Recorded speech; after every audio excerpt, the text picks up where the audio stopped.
À 1,5 milliard de kilomètres de toi, il existe une lune plus grande que la planète Mercure.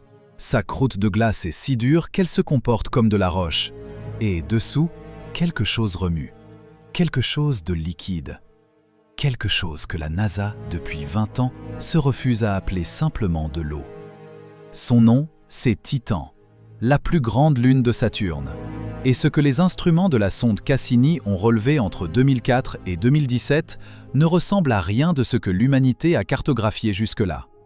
Sa surface est figée à moins 179 degrés, un froid qui ferait éclater l'acier comme un verre à pied.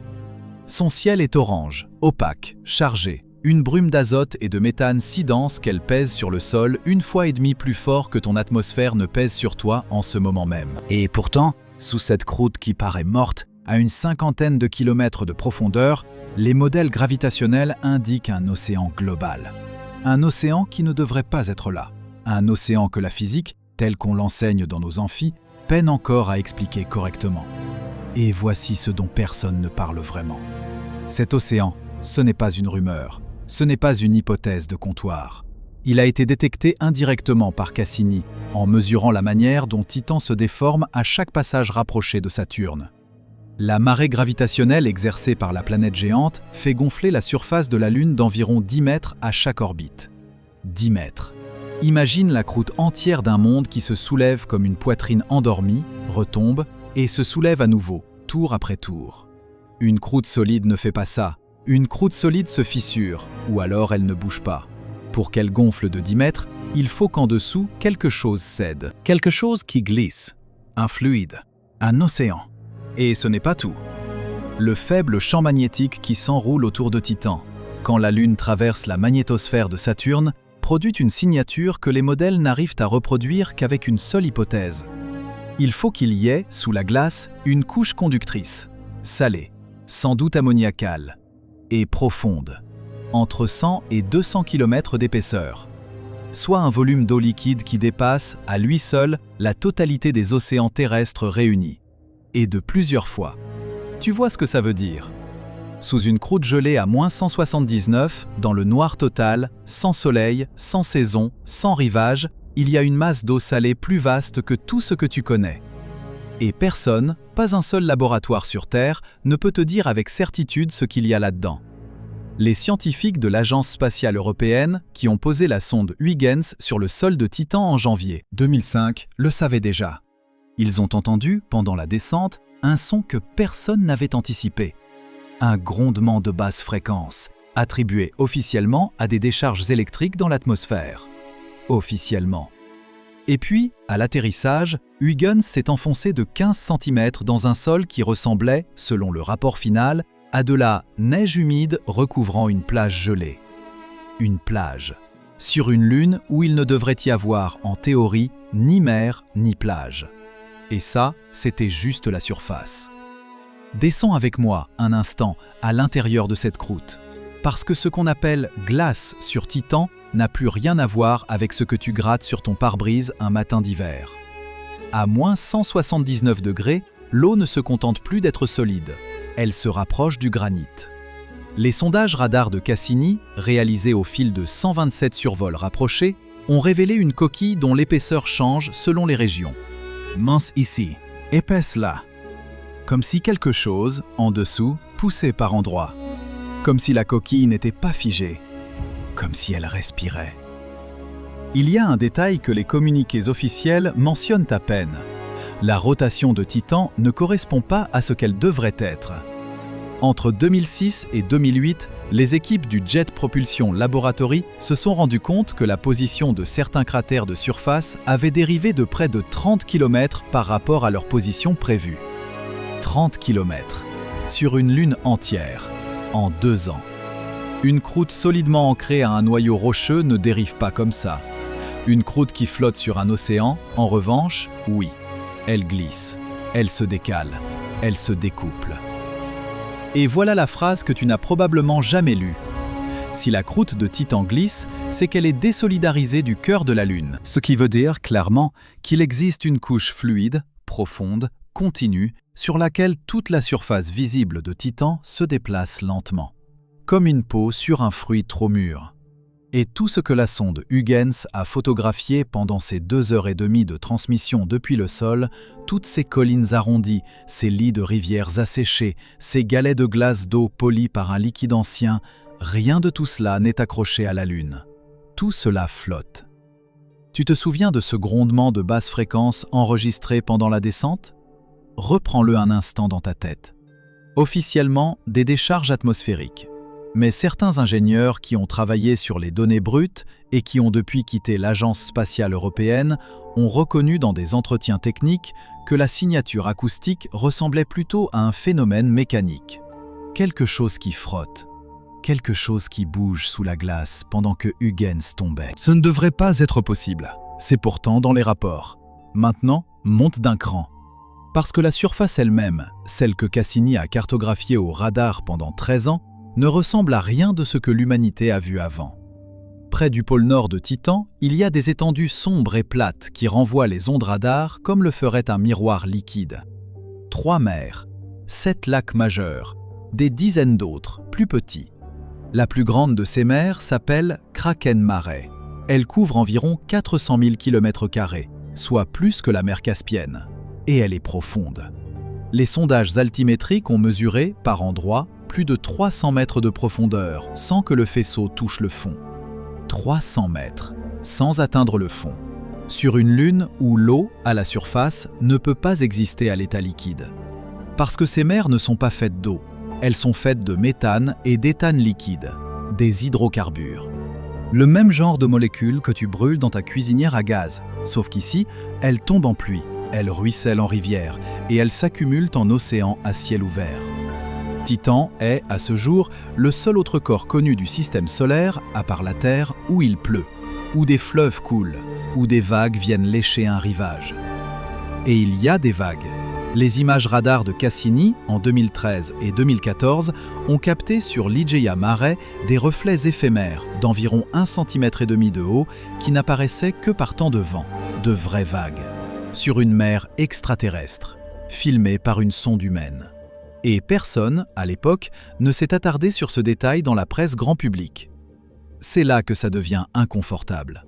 Parce que ces vagues, sur Ligeia Mare, n'ont pas été observées une seule fois. Elles sont apparues, ont disparu, puis sont réapparues, lors de 3 passages successifs de Cassini à des endroits différents de la mer.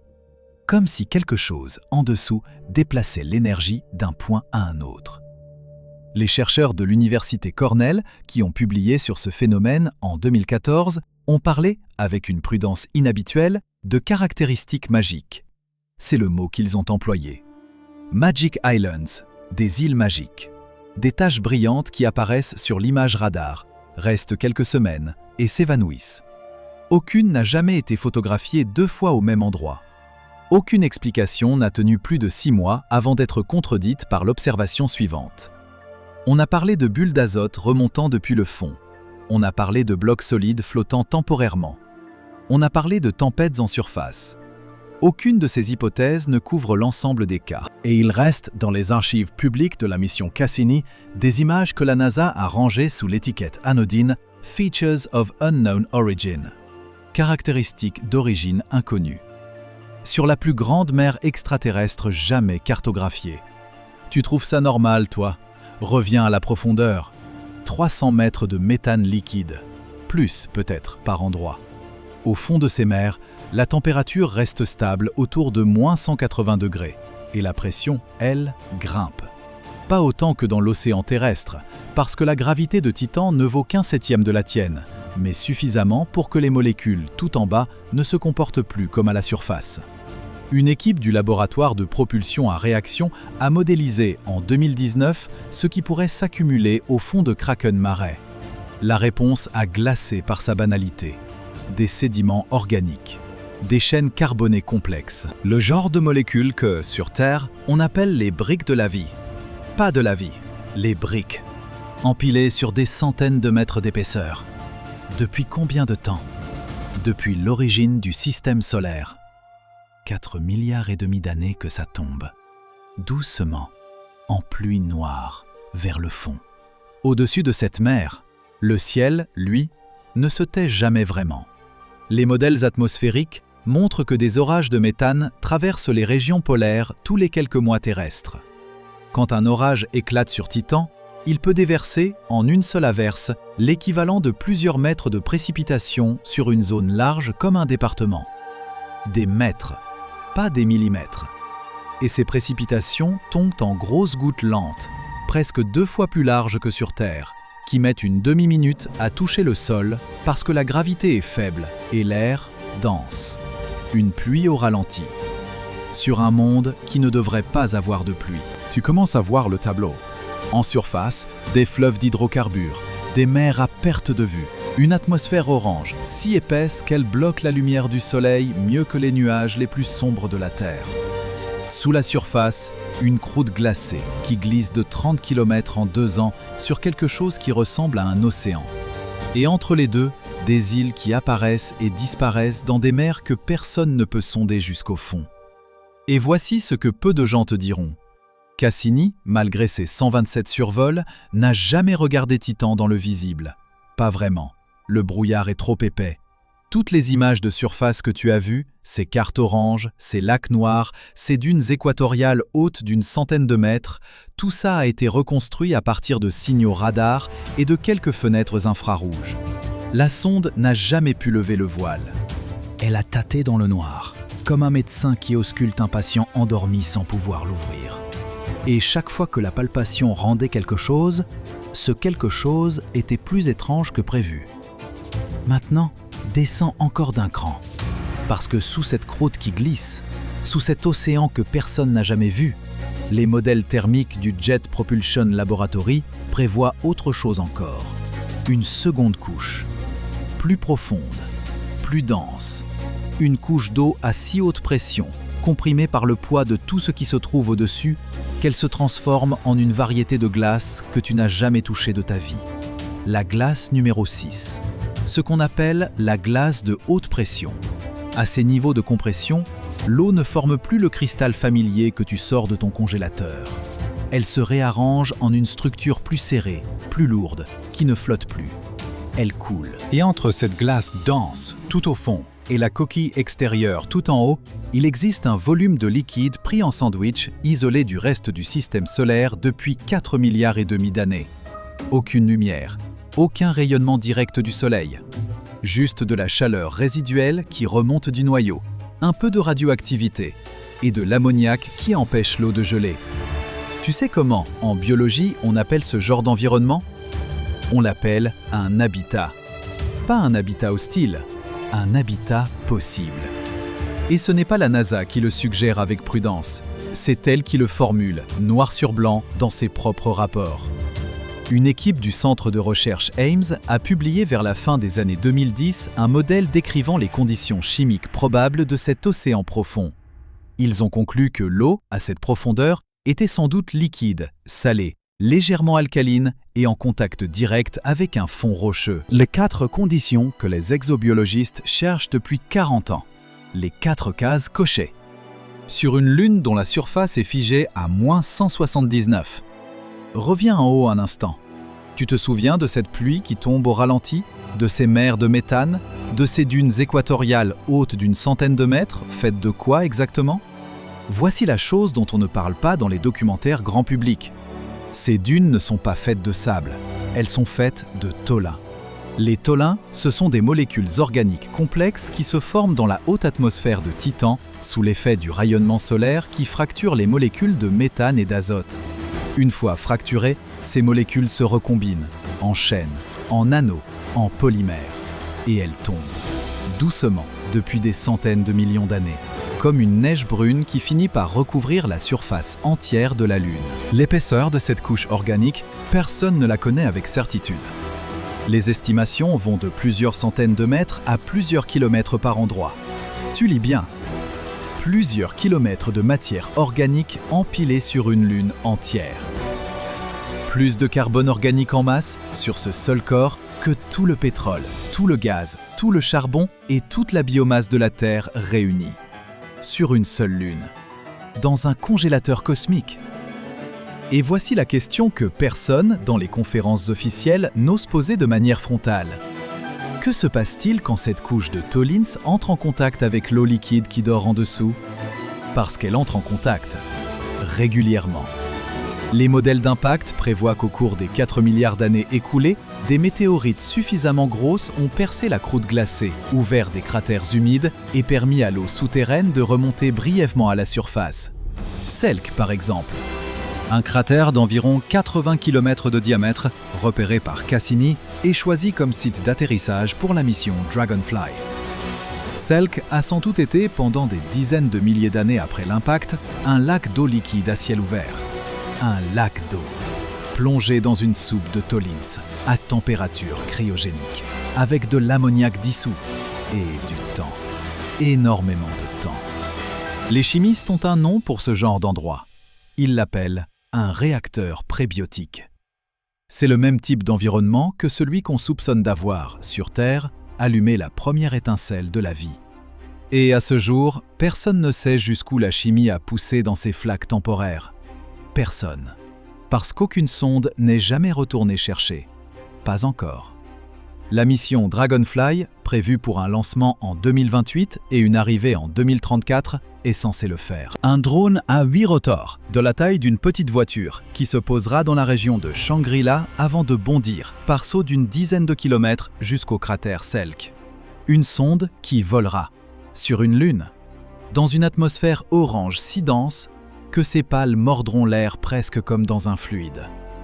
Pour fouiller un cratère ancien à la recherche de molécules que personne, sur Terre, n'a jamais synthétisées en laboratoire. Et la NASA a admis, dans ses documents de planification rendus publics, que les protocoles de protection planétaire pour Dragonfly figurent parmi les plus stricts jamais conçus pour une mission robotisée. Plus stricts que pour Mars.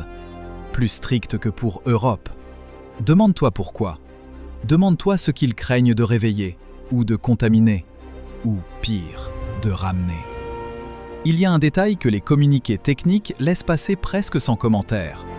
Dragonfly n'emportera aucun instrument capable de détecter la vie directement. Les officiels disent que ce n'est pas l'objectif de la mission, que l'objectif est seulement de cartographier la chimie prébiotique. Tu lis bien.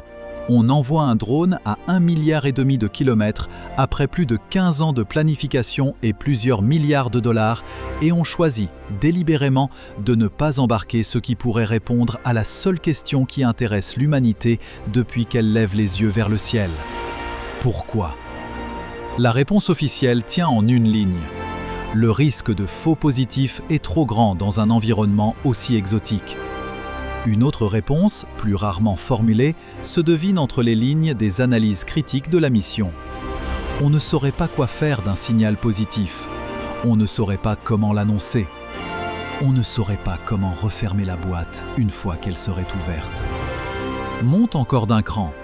Parce que Titan ne se contente pas de cacher un océan, des îles fantômes et une chimie de laboratoire à ciel ouvert. Titan émet, depuis sa surface, des signaux que personne n'a complètement décodés. Cassini a enregistré, sur certaines régions, des oscillations à très basse fréquence, qui ne correspondent à aucun phénomène atmosphérique habituel. Les rapports techniques les classent sous une étiquette neutre. Résonance de type Schumann. Sur Terre, ce sont des ondes qui circulent entre le sol et l'ionosphère, entretenues par les éclairs des orages tropicaux. Sauf que sur Titan, les éclairs sont rares, voire quasi absents dans les régions concernées. Et pourtant, le signal est là, stable, récurrent. Et la cavité résonante qui pourrait l'expliquer, selon des travaux publiés par des équipes européennes au début des années 2010, ne se trouve pas seulement dans l'atmosphère. Elle se prolonge entre la surface et l'océan souterrain. Une cavité prise entre deux couches de glace et d'eau, qui vibre lentement en permanence comme une corde tendue dans le noir. Titan résonne. À une fréquence si basse que ton oreille humaine ne pourrait jamais l'apercevoir. Mais les antennes de Cassini, elles, l'ont entendu pendant 13 ans, sans interruption. C'est ici, exactement ici, que je veux te poser une question. Et je veux que tu y répondes vraiment, dans les commentaires, avant de regarder la fin de cette vidéo. Si l'on découvrait, demain matin, dans cet océan piégé sous 50 km de glace, une seule molécule qui n'existe nulle part ailleurs que dans le vivant terrestre, est-ce que tu voudrais vraiment qu'on te le dise ? Ou est-ce que tu préfères, au fond, ne pas savoir que tu n'es plus seul dans le système solaire? Réponds honnêtement. Pas pour les autres, pour toi. Parce que la NASA, elle, a déjà fait son choix. Et son choix, c'est de ne pas embarquer l'instrument. Ce choix, ce silence délibéré, prend une autre couleur quand on regarde ce que Titan va devenir. Pas dans quelques siècles, pas dans quelques millénaires, dans 5 à 6 milliards d'années. C'est long, je sais, mais reste avec moi. À cette échéance, le Soleil aura terminé sa vie de soleil tranquille. Il aura gonflé, il aura brûlé son hydrogène et il deviendra une géante rouge. Il avalera Mercure, puis Vénus, puis très probablement la Terre. Tu ne seras plus là pour le voir. Personne ne le sera. La planète bleue, ses océans, ses villes, ses fossiles, tout sera vaporisé en quelques siècles, puis ingéré lentement par une boule de plasma qui occupera la moitié du ciel. Et pendant que ta planète mourra, Titan, lui, se réveillera. Parce qu'à cette distance de Saturne, la chaleur d'une géante rouge ne brûle pas, elle réchauffe. Les modèles publiés par des équipes du laboratoire de planétologie de l'Université du Colorado au milieu des années 2000 ont calculé qu'à ce stade, la surface de Titan atteindrait une température comparable à celle de la Terre actuelle. Les mers de méthane s'évaporeront, l'azote et l'ammoniac changeront d'état, la croûte de glace fondra. Et l'océan, celui qui dort depuis 4 milliards et demi d'années sous 50 km de couvercle, sera mis à l'air libre. Tu commences à comprendre. Pendant des centaines de millions d'années, peut-être plus, Titan deviendra une planète à eau liquide en surface, avec, déjà sur place, depuis 4 milliards et demi d'années, plusieurs kilomètres de matière organique accumulée. Avec des cratères d'impact prébiotiques mûris à basse température, avec un noyau encore tiède, avec une atmosphère épaisse. Tout ce qu'il a fallu à la Terre pour allumer la vie, Titan l'aura déjà rassemblé, sous emballage cryogénique, depuis le tout premier matin du système solaire. Et quand la chaleur arrivera, le couvercle s'ouvrira tout seul. Une équipe de Cornell a glissé cette phrase, presque par mégarde, dans un article de revue paru à la fin des années 2010. Titan, ont-ils suggéré, pourrait être la prochaine Terre. Pas une métaphore, une succession. Le relais, au moment où notre monde s'éteint, passé à une lune qui attendait son tour. C'est là que je veux que tu mettes la vidéo en pause une seconde et que tu y penses vraiment. Cet océan, sous cette croûte de glace, à 1,5 milliard de kilomètres de toi, il ne dort pas en attendant qu'on vienne le sonder. Il attend simplement que les conditions extérieures changent. Il a tout son temps. Il ne lui manque qu'une chose, la chaleur. Et la chaleur, elle viendra, pas grâce à nous, malgré nous, inévitablement. Alors la prochaine fois que tu liras un communiqué officiel qui parle, prudemment, de chimie prébiotique sur Titan, demande-toi pourquoi ce mot revient si souvent. Demande-toi à quel moment, exactement, prébiotique cesse d'être un préfixe rassurant et devient un compte à rebours. Et si tu veux savoir ce que Dragonfly va trouver vraiment quand elle se posera là-bas dans une dizaine d'années, la suite de cette enquête continue dans la vidéo qui s'affiche à l'écran. Reste avec moi. Parce que ce qui dort sous Titan n'a, lui, jamais cessé d'attendre. Une lune, un océan et beaucoup, beaucoup trop de temps.